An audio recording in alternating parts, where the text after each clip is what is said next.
Et c'est pourquoi d'ailleurs, vous devez être beaucoup plus stratégique aussi qu'ils ne le sont, parlant de cette stratégie concurrentielle. Donc voici 10 clés de différenciation. Lorsque vous ne voulez pas être comme les autres, même s'ils sont ou bien ils le sont déjà, mais vous le faites, vous essayez aussi de les dépasser. Donc voici très rapidement 10 clés de différenciation lorsque vous êtes dans le même secteur que l'autre ou bien pas, d'accord? Et ça y va dans l'intérêt de votre entreprise, ce qui va le faire croître. La première clé, c'est le prix. Et comme vous le savez, d'ailleurs, ce qui va m'amener dans la seconde vidéo tout à l'heure, dans la vidéo suivante, le prix, la stratégie, comment valider le prix potentiel de votre produit, de votre service. Il y a beaucoup qui sont freinés quand ils commencent un business. Comment ils vont fixer le prix? Est-ce que plus cher, moins cher ou bien milieu? Voilà pourquoi souvent, des gens sont dans le copier-coller, ils prennent, ils diminuent justement le prix que l'autre faisait, pensant que ça pouvait fonctionner. Ça ne fonctionne pas. Qu'est-ce qui fonctionne? Je vous le dirai dans un programme plus avancé sur la gestion de la vente et du marketing intelligent. Donc, le prix. Travailler sur le prix, c'est très important. Ensuite, le canal de vente. Vous avez des canaux de vente aujourd'hui avec le monde digital, les réseaux sociaux. Vous pouvez vraiment faire de la vente digitale, c'est très important. Mais aussi, vous avez les techniques de prospection commerciale, et notamment la prospection commando. Vous pouvez vraiment diversifier ces canaux. C'est pas parce que vous avez des commerciaux sur le terrain que vous n'allez pas vendre sur les réseaux sociaux. C'est pas parce que vous communiquez à la radio que vous n'allez pas faire ça. Donc, détrompez-vous. Vous devez la valeur, ça revient. D'ailleurs, je devais le mettre en profondeur. Pour se différencier, pour se positionner, pour faire une différence, une forte différence d'ailleurs, vous devez augmenter la valeur de vos produits et vos services. Une valeur offerte. C'est pas que de bonus, c'est pas que de crédit, c'est pas de crédit, c'est pas que peut-être que ne serait-ce que donner le client la possibilité de payer en 3-4 tranches et d'autres ne le font pas.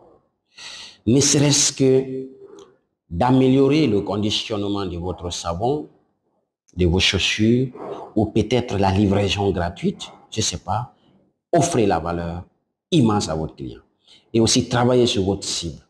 Alors, sixième, le marketing. Travailler sur le marketing, donc, puisque c'est un cours complet, je pourrais revenir sur des cours sur le marketing intelligent et le marketing opérationnel. Voilà. Et le service client. Quand je fais des cours sur la gestion de la relation client, on travaille souvent sur la compétence relationnelle, le savoir-être. C'est très important. Parce que le chiffre d'affaires d'une entreprise peut décroître à cause du comportement des commerciaux et des services clients. La façon de parler aux clients, de les accueillir. Puisque quand on dit le client est roi, ça a été toujours comme ça. Et moi, j'ai toujours hissé les commerciaux au rang de roi et de reine. Puisque ce sont les commerciaux qui apportent du chiffre d'affaires à l'entreprise, ils sont des princes, du moins, voilà, des princes et des princesses, si c'est des femmes commerciales. C'est des princes et des princesses. Mais le roi, c'est toujours le client. Alors, vous pouvez porter votre tenue de prince et de princesse avec le bonnet. Si le roi ne vous aime pas, vous allez quitter le village. En d'autres termes, si le client n'achète pas, votre entreprise va s'arrêter. Excusez-moi. Donc, il y a le service client, il y a également le graphisme. Le graphisme, par exemple, le logo de votre entreprise, vous devez travailler, façonner ça. Alors, quand vous rentrez dans certaines entreprises, quand vous rentrez, le graphisme, ce n'est pas forcément les bâches que vous mettez ainsi de suite. Et faites avec modestie, avec modération pour ne pas rendre ensuite le truc trop de surcharge. Et ce que je veux dire tout simplement, c'est que vous devez, l'environnement de travail, lorsque certains clients viennent, ils ont envie de rester, de s'asseoir. Vous n'avez pas remarqué quand vous dites, monsieur, on est en train de... Non, non, non, c'est pas grave, c'est fini ici. Justement, parce qu'il se sent. Mais s'il est venu dans un endroit où Bon, il ne voit rien de beau, pas de nom de l'entreprise. C'est chaud, il est assis, il est pressé pour aller. Travailler sur le graphisme à votre manière. La qualité aussi, c'est une clé de différenciation. La vitesse de livraison ou des entreprises comme ça, mais d'exécution de vos travaux pour les entreprises de prestation de services. Également, la dernière clé, la 10e, c'est les valeurs de l'entreprise. Et là, j'ai parlé des valeurs. Les valeurs, ce sont des philosophies, ce sont des croyances de votre entreprise, alors qu'elles on doit maintenir fort, qui nous permet de garder la dignité de l'entreprise. On ne parle pas de dignité personnelle.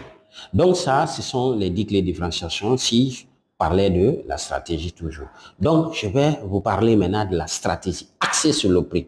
Je vous ai dit que la stratégie peut être globale, elle peut être aussi segmentée. Donc, le prix, c'est le prix que vous fixez pour vendre votre produit ou votre service.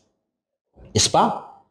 Oui, donc parfois, les entrepreneurs aspirants ou débutants sont beaucoup dans ce confusionnisme au niveau de la fixation des prix. On peut fixer le prix haut, après 2-3 mois, baisse le prix.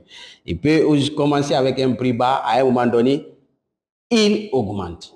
On peut augmenter, on peut hausser le prix d'un produit ou un service.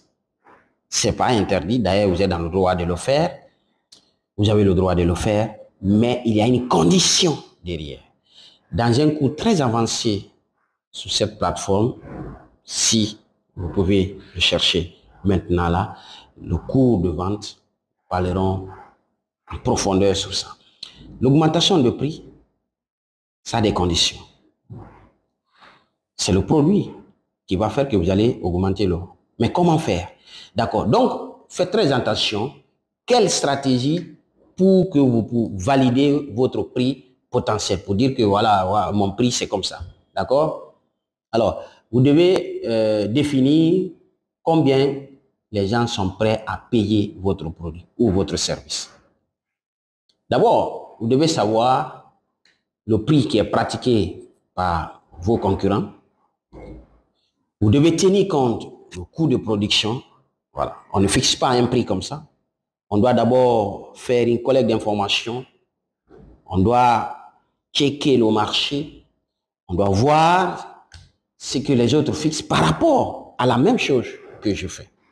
Et justement, vous devez savoir la marge que vous souhaitez sur le produit et sur tous ceux qui sont dans les prestations de services.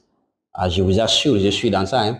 On perd énormément de centaines de millions par rapport, parce que la marge, c'est pas facile de fixer la marge sur les prestations de services. Avec les produits, les entreprises commerciaux, je sais à combien j'ai acheté ce micro et je dois revendre ce micro. Si je l'ai acheté à 500 000, je souhaite avoir 100 000 dessus, eh bien, je vendrai 600 000. Bien sûr, en incluant la TVA. Il ne faut pas oublier l'État.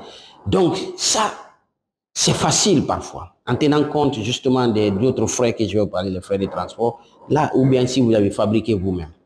Mais la prestation intellectuelle, ce n'est pas du tout facile. Mais je vous en parle dans les cours de vente très poussés. Donc, vous devez tenir compte de ces éléments-là. Parce que si votre produit ou votre service,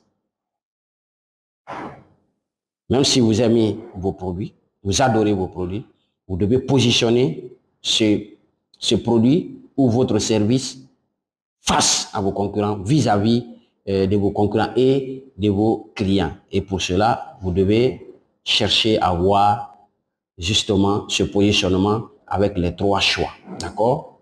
Soit vous tenez compte du coût, de la qualité et de la cible. Tenez compte de 3 coûts là. Tenez compte du coût, de la qualité et de votre cible. Ça, vous devez justement, pour le coût par exemple, le prix en dessous du marché, votre prix, si votre prix est en dessous du marché, vous devez faire quelque chose. S'il est en dessous du marché, vous devez faire quelque chose. Pour la qualité, vous devez justement tenir compte du prix du marché. Pour le prix, justement fixé pour la cible, donc vous devez voir les prix au-dessus du marché.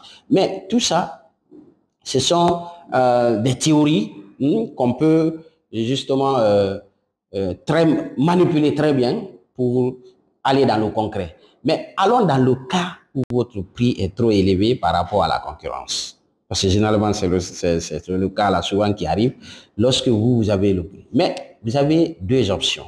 La première option, si le prix que vous avez fixé, vous avez fabriqué, vous êtes par exemple dans l'événementiel ou vous êtes dans la restauration, votre prix du plat par exemple, maraboulani ou bien votre plat de spaghetti coûte 40 000. Les autres le vendent à 30 000, donc 10 000 d'écart. Vous avez deux options. La première option, soit vous réduisez le coût de préparation de votre plat maraboulani ou spaghetti, entre votre plat, votre produit, votre service. Le coût, vous allez réduire le coût et le prix baissera. Deuxième option, vous augmentez la valeur perçue par des clients, la valeur perçue par vos prospects, la valeur, je parle de la valeur de votre produit, de votre plat, s'il s'agit de ça, de votre formation. Donc voici les deux options. Et c'est pourquoi quand vous faites la fixation des prix, vous devez tenir compte de plusieurs coûts. Les coûts de production pour ceux qui fabriquent, les coûts de stockage, les coûts d'emballage, les coûts d'expédition, les coûts marketing, les frais du personnel, bien sûr, tenez compte du salaire, les frais de loyer, les taxes et impôts, les frais d'internet, tout ça, vous avez tous ces frais-là, vous tenez compte.